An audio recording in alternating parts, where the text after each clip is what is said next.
Hoy, en 678. La falta de justicia en la Argentina. Cada vez más jueces y fiscales alzan su voz. Entrevista a Alejandra Gils Carbó. La justicia actual es ilegítima, corporativa, oscurantista y de lobbies aceitados. ¿De qué hablamos cuando hablamos de democratizar la justicia? Bueno, básicamente de modificar el rol histórico que tuvo la justicia en nuestra sociedad, convalidando las dictaduras, rechazando habeas corpus, desprotegiendo al sector social más débil. La discusión tiene que estar sobre qué tipo de juez queremos, si queremos que sepa hablar en latín y tenga algún antecedente académico importante, o si lo que queremos es que sea un tipo sensible, similar al resto de la comunidad, que no se la crea y que pueda resolver las cosas con verdaderamente un sentido social. El canciller Timerman en Diputados. Señores legisladores, el memorándum permitirá que se cumplan las diligencias procesales que indica el Código Penal para que el juicio avance y la causa se destrabe. ¿Por qué se firmó este acuerdo el día del Holocausto? ¿Fue una exigencia iraní? Doctor Pinedo, la verdad, no esperaba de usted un golpe tan bajo. Le pido, por favor, doctor Pinedo, que retire sus palabras. Señor canciller, yo no estoy diciendo que usted haya querido eso. Quiero Le pregunto que usted retire sus palabras por haber dicho que yo acepté una imposición del gobierno iraní. Usted acaba de decir que yo acepté una imposición. Yo no le voy a tolerar. Usted me pide, no se lo voy a tolerar. Pero no, mire, señor usted me pide que retire mis palabras. Pinedo, me voy a quedar acá hasta las 2 de la mañana. Pero usted va a retirar esa palabra porque usted me ha ofendido. Señor, en lo más íntimo de mi ser. Yo no creo que usted vaya a aceptar una cosa por así. Por eso mismo, la pregunta estaba de más. Pato Bullrich llamó a la rebelión fiscal. 678 y lo que nadie pregunta. En la página de Unión por Todos, el partido de Patricia Bullrich, Carlos Maslatón, colgó en la página de Unión por Todas una solicitada convocando a la evasión fiscal. Diputada, ¿cómo explica el comunicado que se publicó en la página oficial del partido que usted lidera del señor Carlos Maslatón, donde se llamaba delinquir a los productores agropecuarios, se hablaba de dictadura, de régimen hitleriano? Si quiere hablamos en otro momento de eso, no es el día. ¿Le parece una reflexión, diputada, esa? Hoy no, porque simplemente es algo que se lo tiene que preguntar a él, porque fue firmado y está aclarado que las notas firmadas son responsabilidad individual, pero lo hablamos en otro momento. Usted como líder del partido, ¿qué le parece? No lo voy a hablar ahora porque estoy con el tema de impedir que haya impunidad en la Argentina. ¿En qué momento se puede hablar eso, diputada? El jueves. ¿El jueves sí? ¿Y por qué se borró la nota, descolgaron la nota de la página? Hoy lo hablamos. El camino que debe seguir España ante el agravamiento de la crisis. Si en Argentina se sube el salario, es porque echaron al Fondo Monetario. Para que en España se suban los salarios, hay que echar al Fondo Monetario. ¿Creen que esto es factible, un cambio en la sociedad catalana o española? Bueno, si en otros países lo han hecho, ¿por qué nosotros no? Que decir, de Argentina, una de las primeras cosas que tuvo que hacer para salir de su crisis fue justamente no aceptar las recetas del Fondo Monetario. Decirle, bueno, os pagamos vuestra deuda, no queremos veros más aquí. Si te veo, amor, del otro lado, no voy a dudar. Todo lo que veo, más todo lo que siento. Si te veo, amor, del otro lado yo voy a cruzar. Todo lo que tengo es todo lo que intento. Un carnaval, un río bravo, una calle en contramano, un hospital abandonado, la oscuridad. De corazón yo voy andando de tu mano.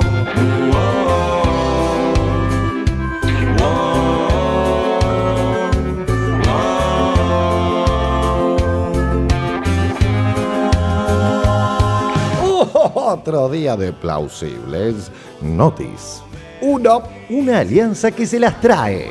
Está Pino Solanas en línea de teléfono. La información que indica que podría haber algún tipo de acuerdo con el sector de Elisa Carrió para las elecciones de octubre. Nosotros estamos abiertos a construir un gran frente desde la ciudad de Buenos Aires. Lo haremos y lo haríamos con la coalición cívica. La coalición cívica de Carrió sigue defendiendo las viejas esencias de las ideas más conservadoras. ¿Se habla de alguna fórmula entre usted y Carrió? No, pero es un disparate. Acá se habla cualquier cosa en cualquier momento. Nosotros estamos en la vereda de enfrente. Lo haremos y lo haríamos con la coalición cívica. 2. Uruguay contra la impunidad. La Suprema Corte de Uruguay declaró inconstitucional la ley que proclamaba de lesa humanidad los delitos cometidos por la última dictadura. La cantidad de gente enorme que se ha reunido hoy aquí y muchos que no vinieron, pero están sin estar estando, no quieren que nuestro país sea un país prisionero. Ni un país prisionero de una dictadura militar, ni tampoco prisionero de algo mucho peor, que es el miedo. Porque los países presos del miedo, como las personas presas del miedo, no son de verdad libres. 3. Un cierre musical de lujo con Willy Crook.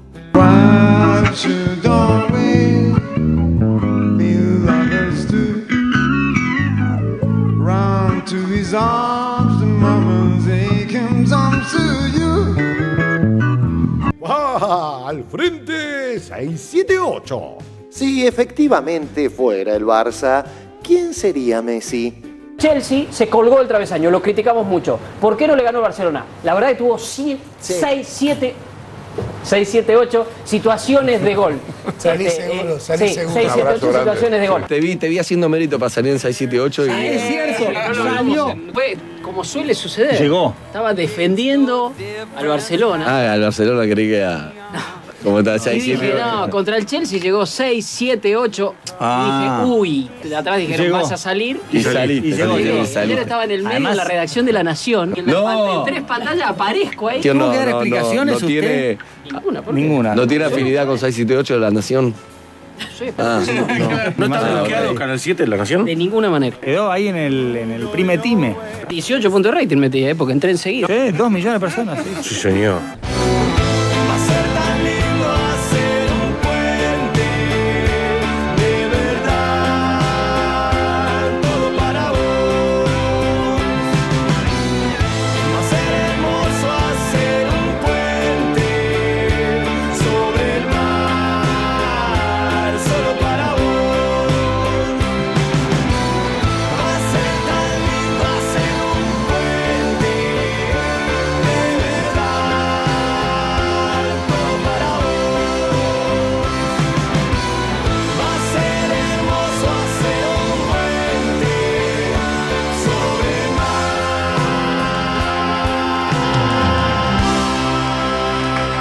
Si te veo, amor, del otro lado no voy a dudar. Todo lo que veo, más todo lo que siento. Muy buenas noches, compatriotas. Aquí estamos en 678, en la nueva edición. Buenas noches, le digo a mis compañeros de panel. Tenemos hoy un invitado, justamente, un justo invitado. Se trata del doctor Jorge Aguad, que es, lo diré así. Permítanme, antes de los nuevos aplausos, enumerar algunos de sus méritos. Es fiscal general a cargo de la Unidad Fiscal de Coordinación y Seguimiento de las causas por violaciones a los derechos humanos cometidos durante la dictadura militar. Pero además participa del encuentro Justicia Legítima, que se llevará a cabo desde mañana en la Biblioteca Nacional. Hemos tenido aquí invitados sobre los que hemos empezado a hablar de esto, que muchos estamos esperando. Jorge Aguad, bienvenido a 678, y ahora sí lo aplaudimos. Gracias. Y en nuestro primer informe nos vamos a encontrar con uno de esos estamentos que durante tanto tiempo fueron una especie de vacas sagradas. Y uno empezó a preguntarse, justamente en esta época de apertura y más claridad, con los ojos vendados, a veces vendida, ¿será justicia? Vamos al informe. La falta de justicia en la Argentina. Cada vez más jueces y fiscales alzan su voz. Hace unos meses, Edgardo Alfano hacía gala del totalitarismo que caracteriza a un monopolio. Casi que es tautológico, ¿no? Todo el Poder Judicial opinó de la misma manera. Para que la gente lo entienda, son todos los jueces a lo largo y a lo ancho del país. Todos, sin excepción, donde se habla de la preocupación por las recusaciones, por las presiones, este duro comunicado de todo el Poder Judicial. En aquel momento, una multitudinaria solicitada desmintió a Clarín y cada vez son más las voces que se alzan en contra de la justicia corporativa.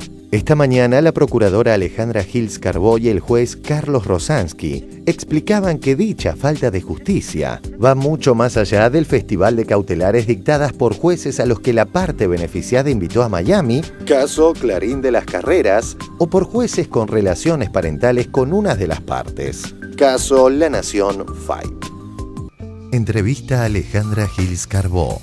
La justicia actual es ilegítima, corporativa, oscurantista y de lobbies aceitados. Vamos a hablar con un juez de cámara del Tribunal Federal Oral de La Plata, con el doctor Carlos Rosansky.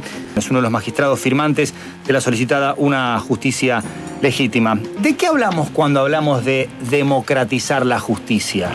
Bueno, básicamente de modificar el rol histórico que tuvo la justicia en nuestra sociedad, convalidando las dictaduras, rechazando habeas corpus, desprotegiendo al sector social más débil. Una cantidad de cosas hechas y no hechas por la justicia en el siglo pasado, que hoy por primera vez se pone sobre la mesa la discusión de si queremos seguir teniendo ese tipo de justicia o la mejoramos. La discusión tiene que estar sobre qué tipo de juez queremos, si queremos que sepa hablar en latín y tenga algún antecedente académico importante, o si lo que queremos es que sea un tipo sensible, similar al resto de la comunidad, que no se la crea y que pueda resolver las cosas con verdaderamente un sentido social. Hoy Alejandra Gils Carbó dice, el sistema judicial es burocrático y autoritario. Sí, es burocrático, es autoritario, yo agregaría es conservador y es tradicionalmente reaccionario. A partir de la recuperación de la democracia hasta hoy, la deuda más grande ha sido democratizar la justicia. ¿Y sabe por qué, Juan? Pues si democratiza la justicia en serio, si usted baja de los estrados a los jueces, la gente del interior del país y de las grandes ciudades van a poder sentir que la justicia los protege, que para eso está creada. No está para defender intereses sectoriales, está para proteger al sector vulnerable de la sociedad. El otro se protege solo.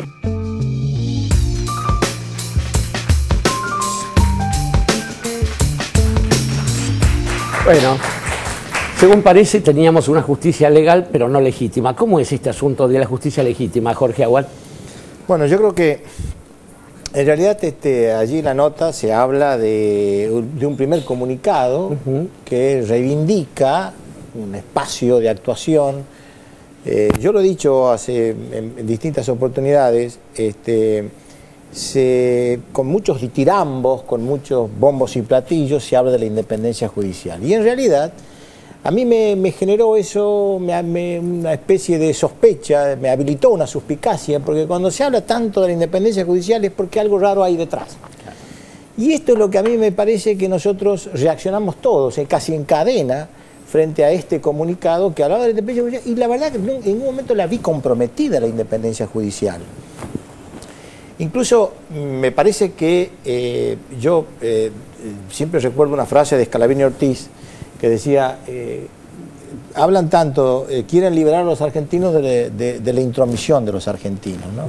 Es decir, la libertad declamada en forma excesiva, pero en realidad te esconde precisamente todo lo contrario, es una especie de trampa dialéctica. Yo creo que aquí lo que pasó es que este grupo, que realmente salió con ese comunicado, generó, decía, una reacción en cadena y muchos no nos sentíamos representados, porque esto es lo que pasaba.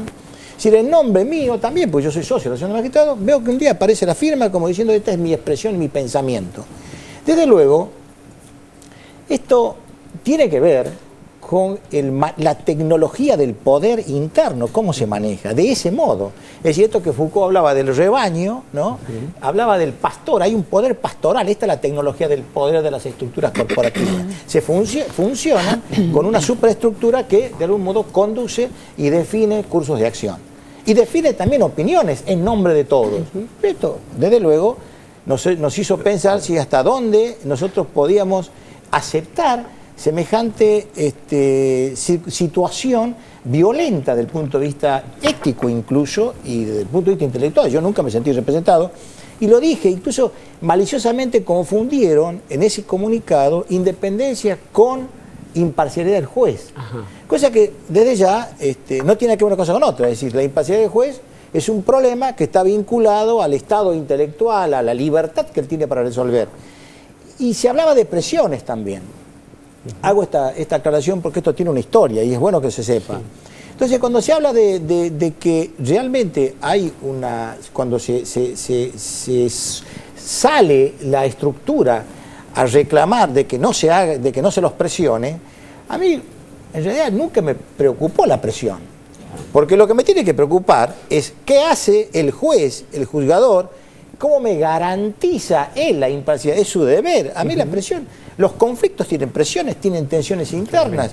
Entonces, ¿cómo resuelve un juez en un estado de libertad intelectual? Lo resuelve garantizando al justiciable la suficiente solvencia, el aplomo, el temple necesario para poder resolver el conflicto sin ningún tipo de cortapisas, ningún tipo de límites y con toda la libertad que es la toga misma la que nos tiene que inspirar a nosotros la garantía del juzgador. Yo creo que este es el tema central. Y a partir de allí, bueno, surgió todo este foro de autoconvocados y bueno, terminó en esto, en reclamar una discusión que en verdad debió haberse dado muchos años antes. Yo, por experiencia lo digo, yo lo vengo reclamando de algún modo, porque el escenario donde mejor describe esta patología que yo estoy señalando, es el escenario de los juicios por los crímenes de la dictadura, la reacción corporativa. Yo lo he dicho muchas veces, el Poder Judicial no fue atravesado nunca, desde el año 83 no fue atravesado por la democracia. Es el único poder que históricamente no se modificó. Nosotros tuvimos los golpes de Estado donde no teníamos poder legislativo ni poder ejecutivo elegido por el pueblo. El único poder que no sufrió mutaciones y permanece inmutable es el Poder Judicial. Ese mismo poder, porque hay que mirar también la memoria institucional, no podemos hacer un beneficio de inventario. Hoy, cuando Lorenzetti, el presidente de la Corte, inauguró el año judicial, de algún modo hace una especie de autocrítica, pero es cierto, tuvimos la misma Corte que en el año 30 convalida el golpe a Irigoyen, el gobierno de Uriburu, después tuvimos cortes que fueron complacientes con las dictaduras, cortes funcionales a los intereses más abyectos, como fue la última dictadura militar. Es decir, ese Poder Judicial que no tuvo todavía una transformación a la altura de los cambios históricos del país. Es decir, el problema tampoco pasa por decir, nosotros decimos democratizar. Y cuando decimos democratizar, uno se imagina decir, ¿cómo lo hacemos? Es decir, el cómo. Seguramente, yo lo pienso más como contenido que como continente que como contenido. ¿Por qué digo esto? Porque yo lo que estoy pensando es, cuando yo digo democratizar la justicia, estoy pensando también de qué forma la voy a atravesar con los vientos democráticos. ¿Es lo mismo el derecho en un gobierno dictatorial que en un gobierno democrático? Ese juez se necesita cambiar los paradigmas para ajustarse a la circunstancia histórica. Esto es fundamental. Yo hoy hablaba con un colega y le decía, el problema central es, el mismo Código Penal no es lo mismo en manos de un juez de la dictadura que responde a un Estado policial que un juez que responde a un Estado de Derecho. Yo creo que hay una diferencia fundamental y esto es lo que yo señalo como central. Tenemos que empezar a pensar la democracia en todo su sentido. Es decir, la instrumentación, pensar en cómo se controla el presupuesto, redefinir el concepto de independencia judicial, todos son temas de agenda. Pero hay que pensar seriamente en cómo lo vamos a atravesar al Poder Judicial con vientos democráticos. Esto es central. Jorge Aguad, antes de dejarlo en manos de mis compañeros de panel, una pregunta elementalmente humana. ¿Cómo se diferencian los jueces a los que les pareció que ese primer documento era un documento que podía abarcarlos a todos y los que a partir de mañana van a integrar el Foro de Justicia Legítima? Bueno, no, yo creo que la diferencia está dada básicamente, es un problema ideológico, ¿no? Es la mirada ideológica de cómo miramos el proceso histórico en la Argentina, ¿cuál es el Poder Judicial? Yo creo que en algún punto yo coincido con el juez Rosansky cuando habla de qué tipo de jueces queremos. Pero yo creo que básicamente lo que queremos es un juez que responda al Estado de Derecho y que entienda claramente cuál es su rol en el Estado de Derecho. Porque aquí hay cosas que probablemente, precisamente, tiene que ver con esto de democratizar y ponerlo al sistema judicial de cara a la sociedad y no de espalda. Yo creo que hay una cosa que es clara, ¿no? Nosotros que estamos adentro, que somos operadores, hemos visto, por ejemplo, cómo un juez firma órdenes de allanamiento, ¿no? Es decir, ¿quién le hace el orden de allanamiento? Le hace el policía. Es decir, la vinculación estrecha. Y esto también forma parte del debate. ¿Qué tipo de jueces queremos? Yo creo que es fundamental separar el juez como operador jurídico y el policía como operador de un estado policial que tiene su rol. Pero aquí hay una cuestión que por ahí me parece que hace falta remarcarla siempre, porque esos límites tienden a confundirse. Y me parece que la forma de mantener vigente el conflicto de lo que produce esa confusión de límites, me parece que es por lo menos a partir del discurso permanente, constante. Yo creo que hay que seguir insistiendo. No es fácil pensar, el poder mismo se tiene que autolimitar. El poder mismo hay que pensarlo en un marco de Estado de Derecho. Porque el poder es fuerza, el poder, si uno no se autolimita, ¿quién lo limita a un juez? Tiene que tener un concepto ético de la función. Y la ética es el propio límite de uno. Entonces yo creo que de eso se trata, terminar con las prebendas, el manejo feudalizado. Yo creo que hay muchas cosas para discutir en el foro de mañana.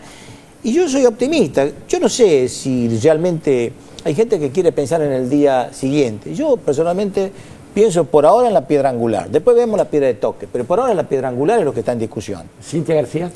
Sí, algunas preguntas para el fiscal Aguad.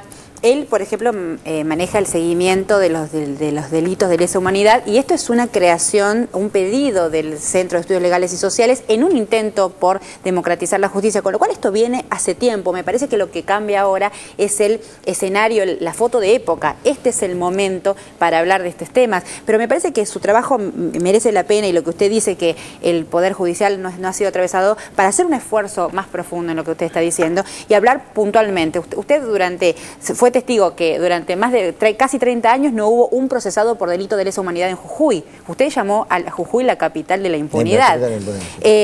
Hay una ley que hace 3 años está parada por el exceso de medidas cautelares.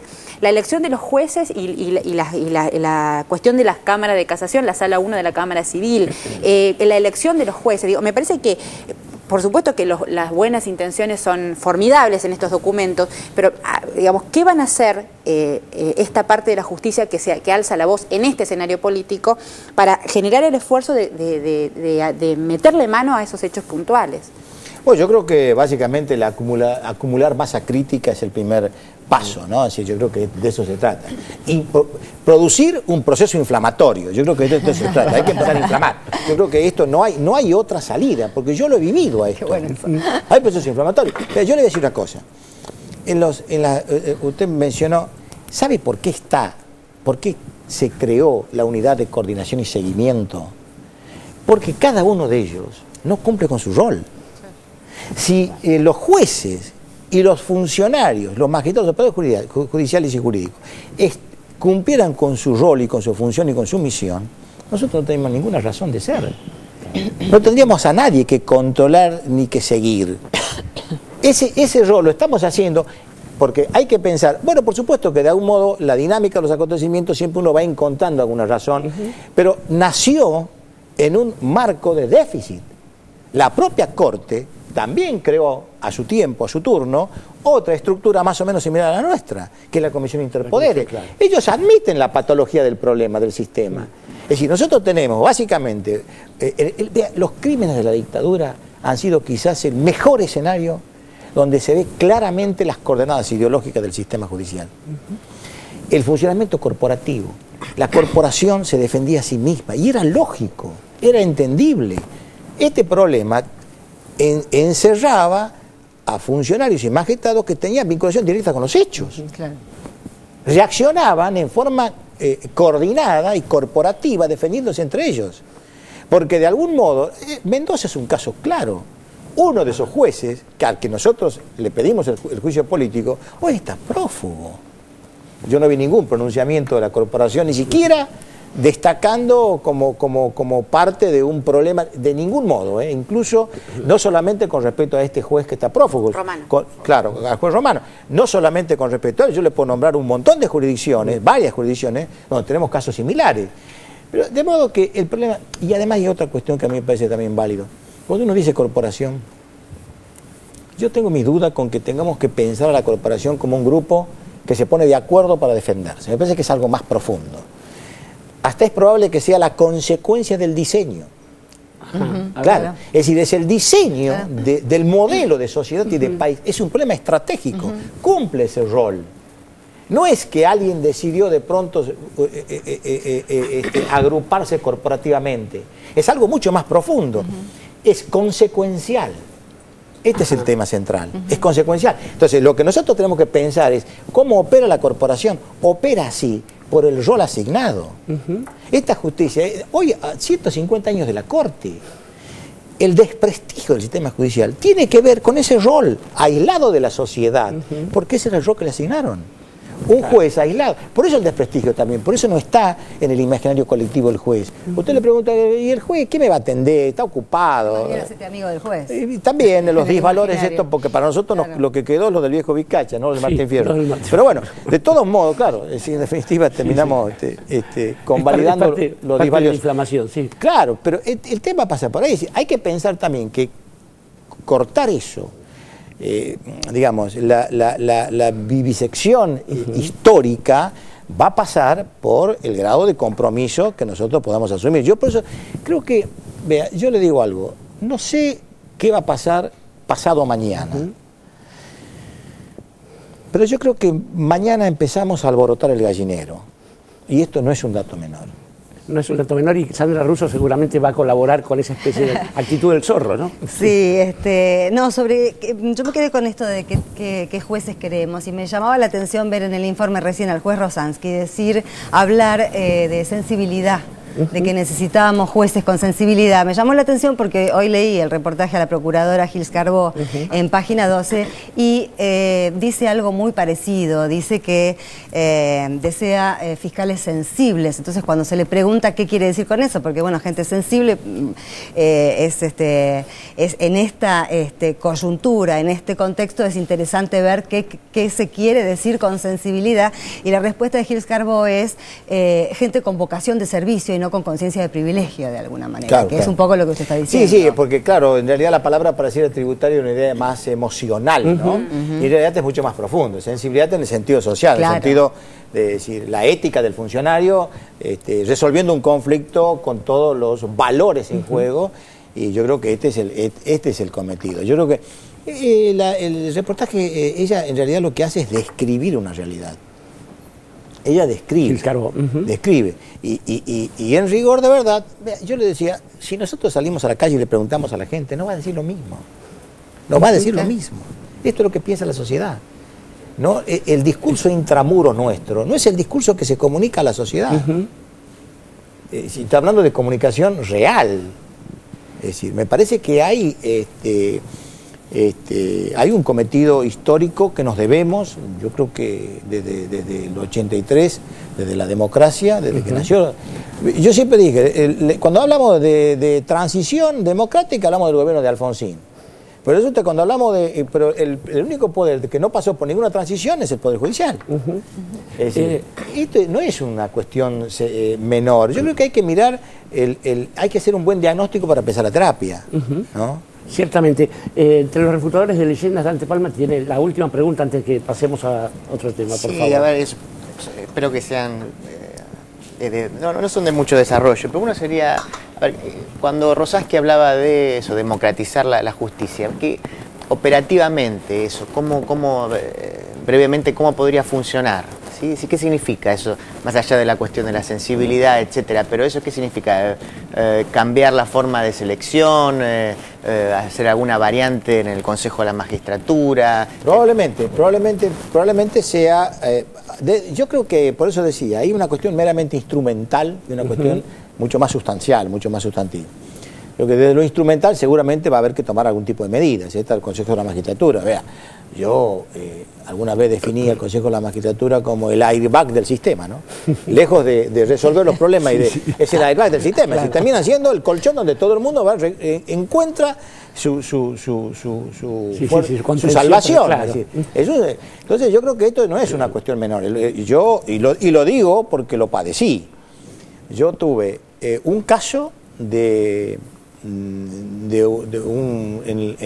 la provincia. Yo soy fiscal, ahora trasladado transitoriamente a Buenos Aires a cargo de la unidad, pero yo fui fiscal en la provincia del Chaco y sigo siendo fiscal allí. Allí tuve yo la causa por la masacre de Margarita Belén. Claro.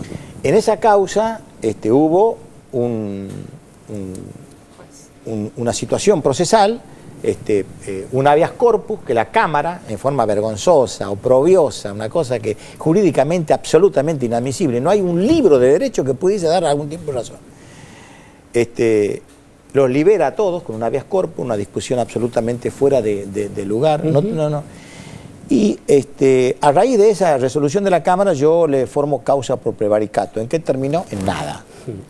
¿En qué terminó el juicio político de esos jueces? En nada. Bueno, renunciaron, pero de todos modos lo que quiero mostrar es ese consejo de la magistratura. Caso de Jujuy. En el caso de Jujuy, nosotros hicimos una denuncia contra el Olivera Pastor, que era un secretario a cargo del juzgado. Sí.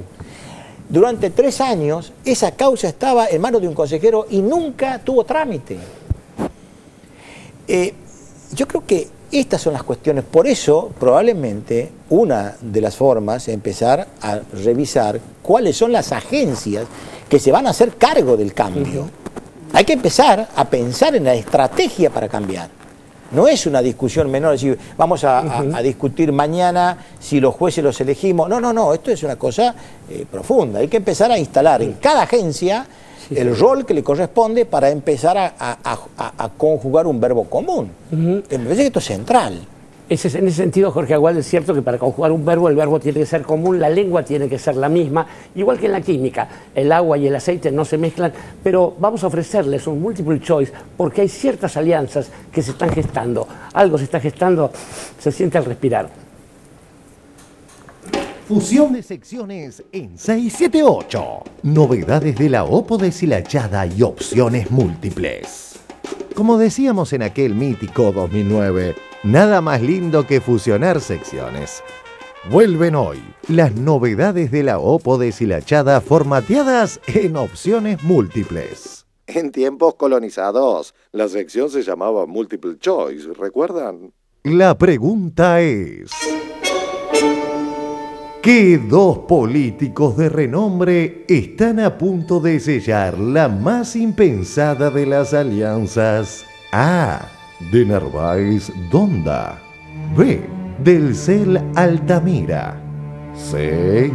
Ricky Alfonsín Alcia Argumedo. D. Pino Solanas Elisa Carrió. Vaya si son todas impensadas. Aunque después de aquella junta de Narváez Alfonsín, no tanto, ¿no? Les daremos una ayudita. Estos archivos indican que una de las 4 opciones es imposible. Tenemos todos los saberes y todas las riquezas para en el breve tiempo transformar la Argentina. Y esto es lo que quizás no vemos en el discurso de Carrió, que empezó bien y terminó llevando como candidato a diputado nacional a alguien que fue cómplice del vaciamiento de los ahorros argentinos.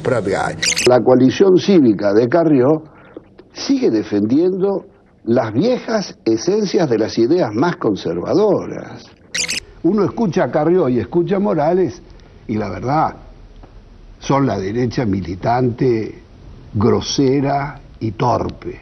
No querés hacer una campaña apocalíptica, ¿te referís exactamente a esto, digamos, a no decir que... No, apocalípticas son las campañas que ha hecho la Carrió siempre.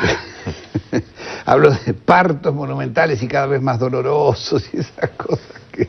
La doctora Carrió, en tanto ella mantenga las posiciones de centro-derecha, no tenemos ninguna posibilidad de acuerdo. ¿Se habla de una fórmula entre usted y Carrió? No, pero es un disparate. Acá se habla cualquier cosa en cualquier momento. Nosotros estamos en la vereda de enfrente.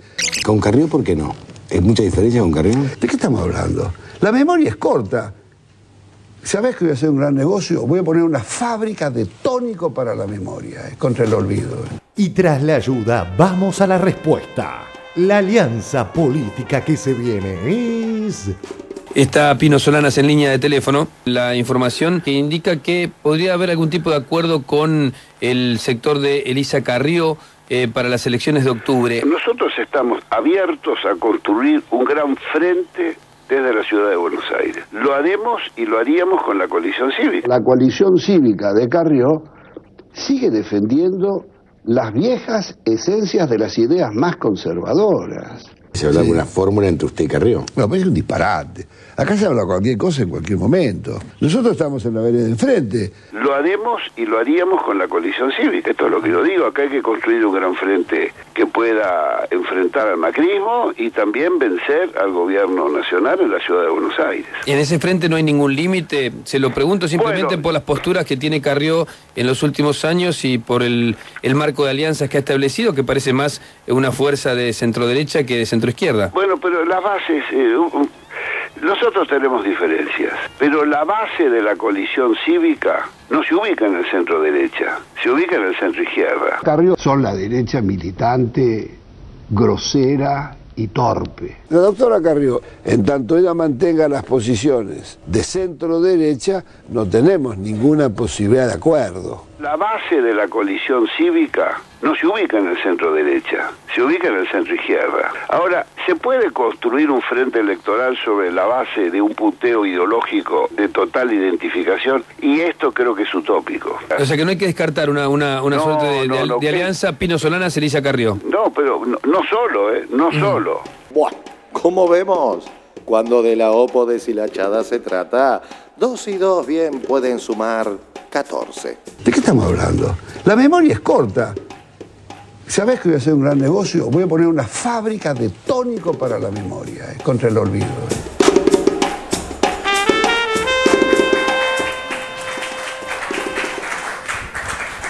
Nuestra canción lo dice todo. Va a ser tan lindo hacer un frente. Pino con Carrió, Nora Beiras.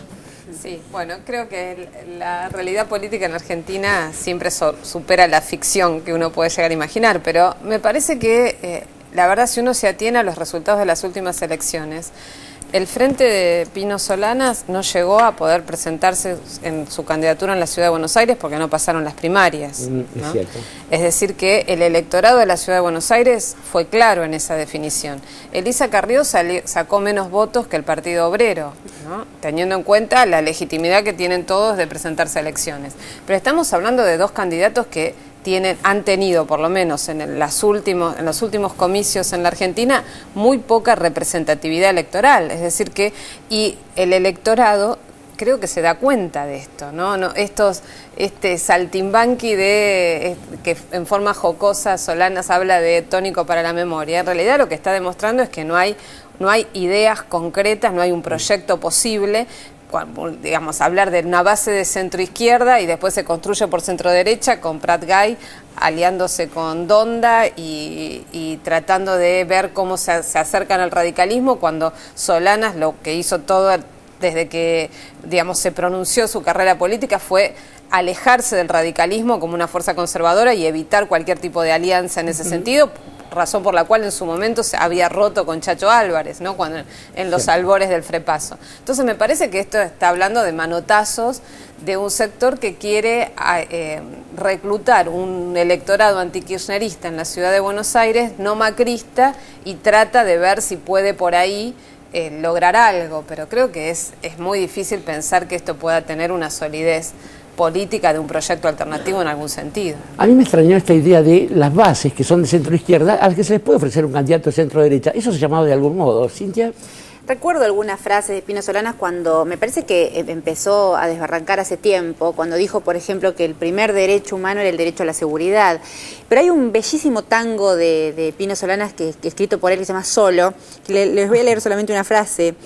Solo y perseguido en mi Buenos Aires, ando sin sentido como un tiro al aire. Me parece que escuchándolo, las declaraciones de Pino Solanas, me vino a la mente el tango Solo, bellísimo tango. Se me ocurren 2 o 3 tangos más, pero en función de los buenos modales no los voy a mencionar. Retomo lo de las bases, me impresiona escuchar hablar de las bases de Pino Solanas, las bases de Elisa Carrió. ¿De qué base se puede, en qué base se puede estar pensando? Si el modo de construcción política hace rato que por parte de ambos no tiene que ver con ninguna base, tiene que ver con una nota en televisión o con una nota en un diario. Ahorita están hablando de béisbol, ¿no? Cambiar de base 1, base 2, y eso tiene, bueno, otros relatos, pero es en otra cultura y es quizás en otro momento de la historia. Lo que sí pasa en este momento de la historia, y estamos acostumbrados, desgraciadamente, a verlo cotidianamente, es esa especie de cosa que se llama periodismo, que tiene que ver con la bajeza. Estoy hablando una vez más del accidente en la Panamericana y la forma en que los medios siguieron mintiendo cuando no hacían ninguna falta. Nunca hace falta mentir, pero cuando era muy fácil averiguar realmente cómo eran las cosas. Vamos al informe.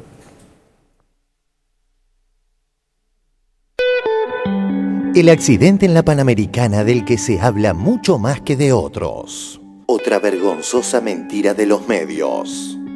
Como reguera de pólvora corrió hoy esta mentirosa información. Empeora cada vez más la situación del hijo de Aliberti. Ahora se supo que tenía el registro vencido. Twitter del diario La Nación. Anticipo. El registro de conducir de Pablo García estaba vencido. El carnet de conducir de García. De Pablo García. Del hijo de Aliberti. A ver. Está vencido. Pablo Daniel García, este registro de conducir está vencido. Pablo García, su licencia de conducir estaba vencida. Pablo García Aliberti tenía el registro vencido al momento del accidente. Estaba mirando, el registro de Pablo García encima estaba vencido. Sí. Pero esto que todos repitieron es mentira. Diarioregistrado.com denuncia de su abogado. El registro de Pablo García no estaba vencido. Una versión indicaba que había caducado el 11 de marzo de 2012, pero tanto el juez de faltas como el subsecretario de Transporte de la Ciudad de Buenos Aires confirmaron que vence en 2017. Pablo García tenía registro vencido hace casi un año. Y un ratito después... Nos hicimos eco de una información que tiene que ver con el registro de Pablo García. Sí. Está vigente. ¿Está vigente? El registro que se está mostrando por televisión es uno que venció. Eso es lo que pregunté. Mirá. No lo chequeé, pero dije, lo vi en C5N y en las redes sociales y dije, y está en lanación.com. Y dije, no será pescado, no sé, bueno, no me consta. No, el dato de Pablo García del registro renovó el 9 del 11 del 2012 hasta el 9 del 11 del 2017. Perfecto, el registro no estaba vencido. Están vendiendo fruta un poco, hay que chequear mejor. Eso no quita la gravedad de lo ocurrido antes, pero pero le saca un agravante. Le saca el agravante que le pusieron hoy. La mayoría de los medios que repitieron el dato falso, luego no publicaron la desmentida o lo hicieron en espacio bien chiquito. Pareciera vamos a llamarlo error, tener sintonía con esta lección de ética y periodismo a cargo de González Oro. No me importa de quién es hijo, nos enseñó Eduardo tantas veces derechos humanos y la no discriminación. Bueno, el problema de él es su hijo hoy. Si hubiera sido tan responsable como lo es el padre frente a un micrófono, que nos enseña a vivir y a respetar los derechos humanos y habla de discriminación, quizá se hubiera puesto más energía en su hijo de 28 años, alcohólico, esto no hubiese ocurrido.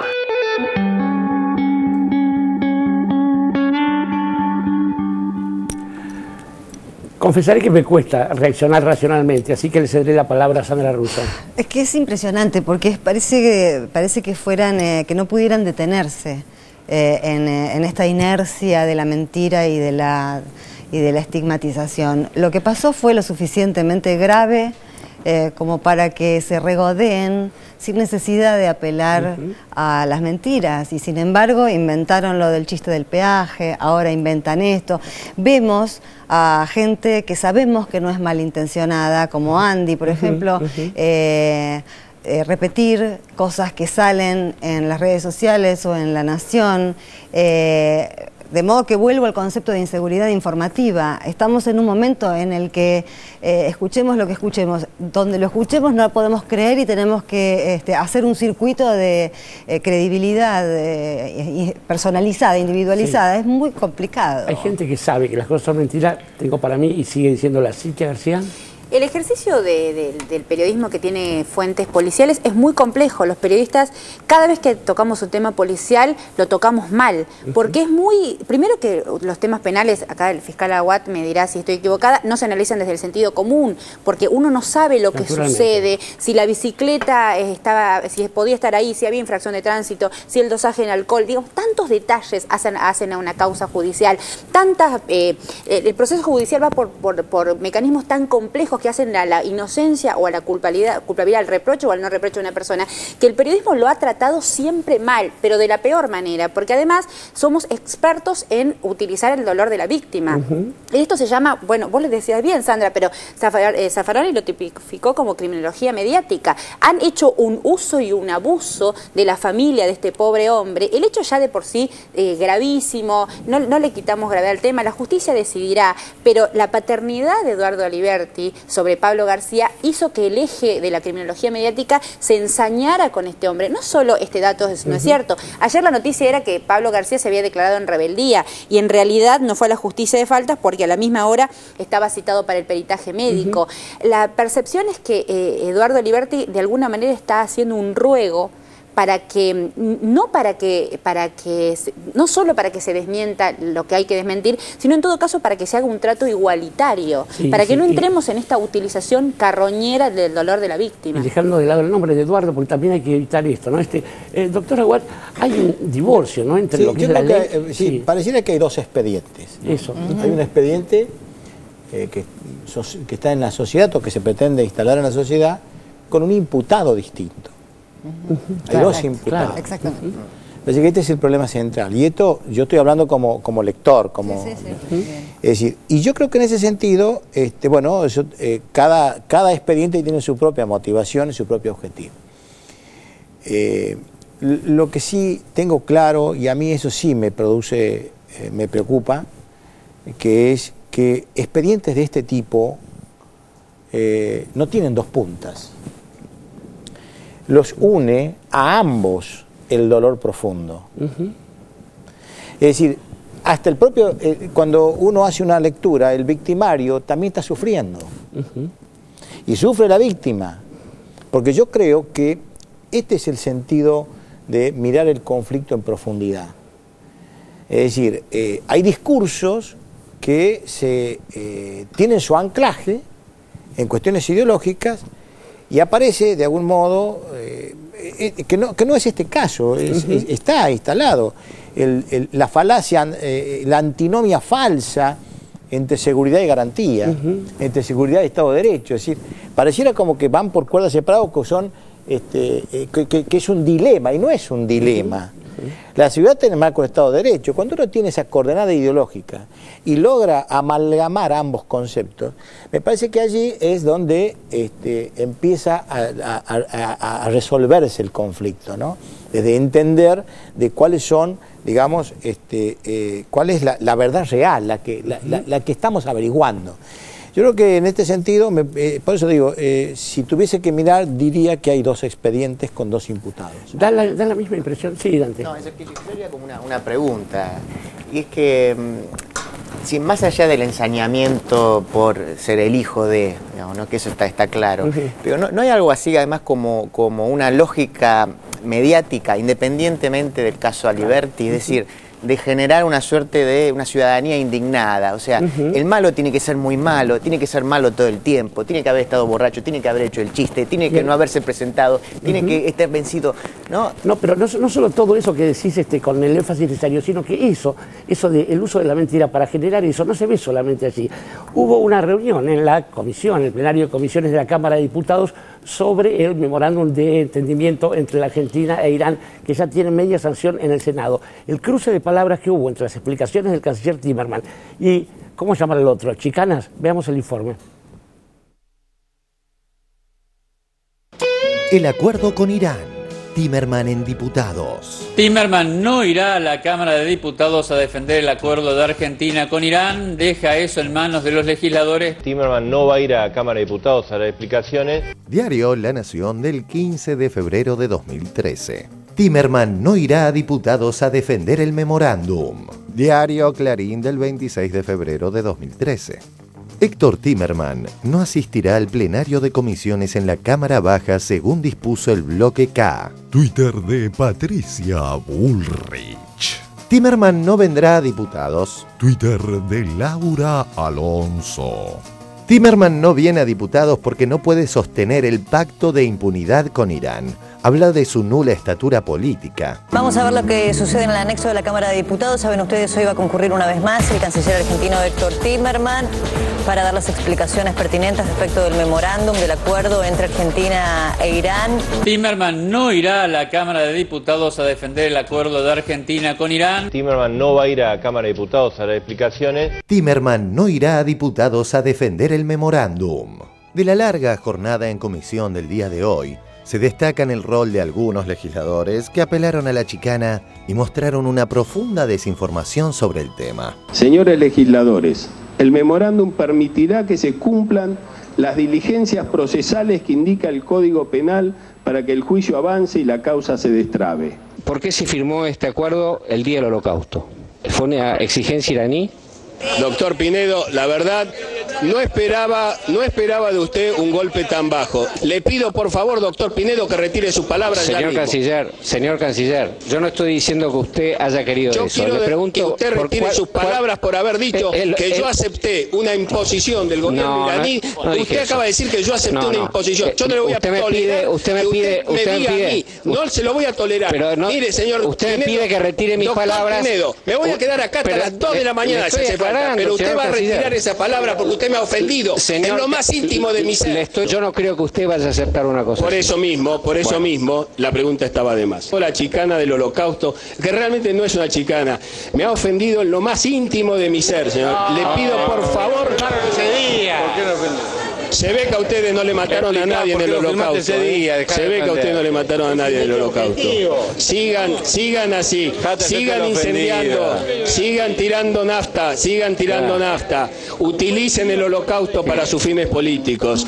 Por favor, vergüenza tendría que tener, doctor Pinedo, haberme dicho eso. Vergüenza. Usted le garantiza a todos los ciudadanos argentinos y a las víctimas que los imputados se van a sentar delante del juez argentino para ser interrogados. ¿Le garantiza eso? Irán está diciendo otra cosa. Le quiero decir que si la República de Irán o la República Argentina no cumplimos, como usted dice, que me garantice el canciller con una voz muy afectada realmente, de que yo garantice, Héctor Timerman vaya y garantice que van a estar sentados los imputados. Yo les digo una sola cosa, es muy simple. El país que no cumpla con una cláusula, el acuerdo se cae. Entonces no sé cuál es la preocupación. Quiero garantizarles, eso sí, que la Argentina va a exigir el cumplimiento estricto del memorándum para aclarar, encontrar a los culpables y castigarlos en la causa AMIA. Y no vamos a ir a vender cereales como hace la Unión Cívica Radical. Gracias. Son 8 los imputados en la causa. Sin embargo, son 5 los de Código Rojo. ¿Por qué no figuran con nombre y apellido los 8 imputados? Quiero recordarles que hasta el día que firmamos el memorándum, ninguno iba a ser indagado. Ninguno. ¿Entiende, señora? Ninguno. Ahora tenemos 5. No lo entiende.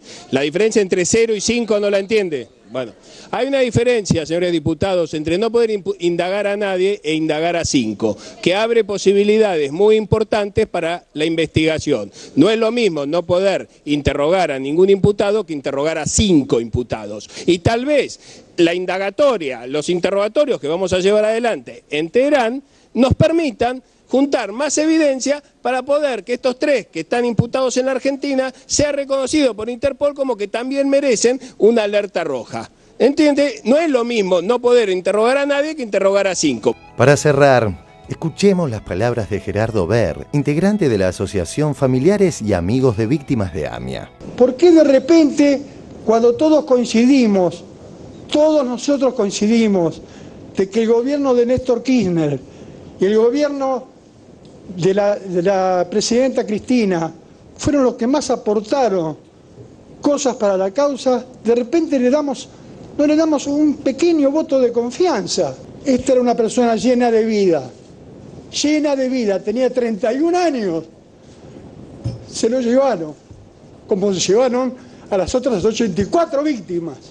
Entonces le pido que no hagan de esto una causa para obtener un rédito político. Hagan de esto una causa donde nosotros vemos una oportunidad, porque muchos de los familiares vemos una oportunidad de que la causa siga adelante. No esperen rédito político de una causa que fue el peor atentado que sufrió la Argentina.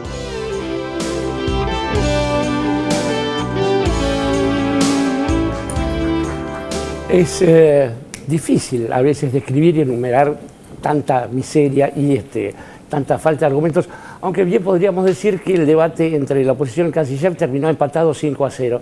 Nora Beiras. Sí, me parece que era un show previsible, ¿no? Ya lo habíamos visto en el Senado y era evidente que en la Cámara de Diputados esto se iba a exacerbar. A mí me llama la atención la desinformación de algunos diputados, porque se supone que se preparan para esto y representan una posición de rechazo y creo que tendrían que estar más fundados, ¿no? Las chicanas no tienen límites, indudablemente, y de parte del titular de la bancada del PRO, de Pinedo, teniendo en cuenta que el dirigente político más representativo de esa agrupación, como Mauricio Macri, nombró a Alfino Palacios como titular de la Metropolitana, es comisario, procesado, que va a ser juzgado en la causa por encubrimiento del atentado a la AMIA, la verdad que el PRO lo más digno que podría hacer es callarse la boca, pedir disculpas por esta atrocidad y no tratar de chicanear de esta manera. Creo que es alevoso lo que están haciendo, y me parece que los argumentos que ha esgrimido Timerman desde un principio al gobierno son claros, ¿no? Esto es un camino para tratar de que la justicia logre interrogar a 5 de los 8 acusados. Dentro del marco del derecho argentino, estos imputados tienen la posibilidad de declarar o no declarar. Lo concreto es que, también dijo el canciller, si uno de los países, es decir, Irán en este caso, no cumple con el compromiso asumido, el que no cumplirá será Irán, y será Irán quien tenga que dar explicaciones por esto. Parece que peor de lo que estamos es imposible, porque la causa está parada, absolutamente parada, desde el 2007. Entonces no hay posibilidad de avance ninguno en esa investigación.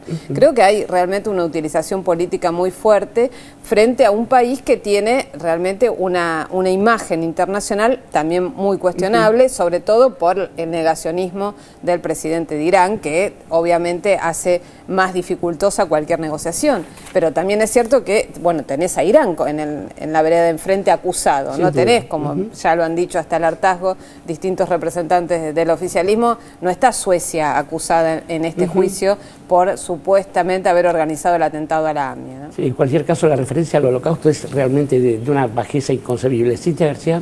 La oposición política ha decidido abroquelarse tras el no. Y busca distintos argumentos que se van cayendo por el propio peso de la necedad, de la falta de solvencia jurídica de esos argumentos. Ahora, yo por ejemplo hoy a la mañana hablaba con Gil Lavedra, el punto es que la indagatoria, que es un acto de defensa, que digamos no hay manera de decidir el procesamiento o no de los imputados si no se hace la indagatoria, pero Gil Lavedra dice no, porque la indagatoria es negativa, de alguna manera lo decía, porque va a sacar los alertas rojas que tiene Interpol con respecto a los acusados. Pero ¿cómo entonces uno puede iniciar algún tipo de prosecución penal si no está la indagatoria de por medio? Y lo que decía Gil Lavedra, que era realmente sorprendente, o sea, bueno, pero prácticamente decía, la causa está avanzando, la causa AMIA no está paralizada, está avanzando, y el acuerdo lo que hace, no me río porque de verdad no lo puedo creer, obstaculiza ese avance, ¿no? Y las palabras, la línea editorial es obediencia debida y punto final. Si se escuchan las distintas argumentaciones sacando a Laura Ginsberg por el hecho concreto de ser víctima, con las víctimas no se discute, pero las palabras obediencia debida y punto final es la línea que quieren instalar para decir que este acuerdo, este intento de acuerdo con Irán representa un punto final y una obediencia debida. Es que hasta han conseguido o hasta han llegado hace un momento en el otro informe en relación a las mentiras mediáticas, yo decía, pareciera como que no pueden retroceder. Y en la oposición me parece que pasa algo por el estilo, ¿no? Porque han llegado a convertir nociones como obediencia debida y punto final en marketing. Uno ya sabe que pase lo que pase, y si la iniciativa es del kirchnerismo, ellos van a oponerse. Solo hay que sentarse a esperar con qué argumentos, y los argumentos son cada vez más bizarros. Además que desde el radicalismo se apele a obediencia debida y punto final, la verdad que ahí sí habla de por eso memoria, es bizarro, ¿no? Es una de las, justamente, de las políticas menos más cuestionables del gobierno de Alfonsín, que tiene muchas otras que son destacables en el tema justicia, pero en ese punto la verdad que son palabras que no puede usar el radicalismo y menos como chicana política. Lo curioso es esta especie de condición de teflón, si se me permite, de algunas figuras del Parlamento, porque realmente después de la actuación fantástica de Sanz moviendo su mano así, o esto de citar el Holocausto por parte de Pinedo. Que parece que lo estaba leyendo además, da la sensación de que tampoco fue... Claro. Pero quizás es porque somos paranoicos. En cualquier caso, va a ser difícil ver cómo se construye el prestigio de a quien más, de un legislador, de un periodista, la verosimilitud, la credibilidad. Nosotros lo vamos a construir en todo caso después del corte, pero yo les quiero decir que además tenemos una especie de lujito para el final. Willy Crook va a estar aquí en 678 y en este caso sí, nosotros somos afinados. Vamos al corte.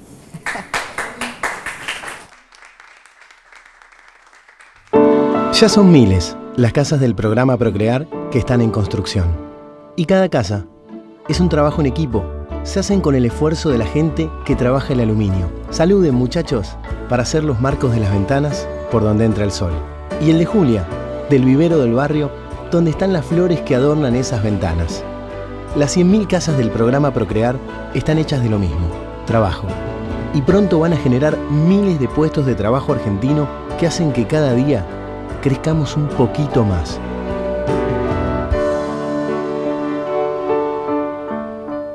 Y muchos marines de los mandarines que cuidan por vos las puertas del nuevo cielo. El bronceador Charlotte te cuidan de la radiación, rematan el electro de Elvis al morir. Fíjate de qué lado de la mecha te encontrás, con tanto humo el bello fiero fuego no se ve, y hay algo en vos que está empezando a asustarte.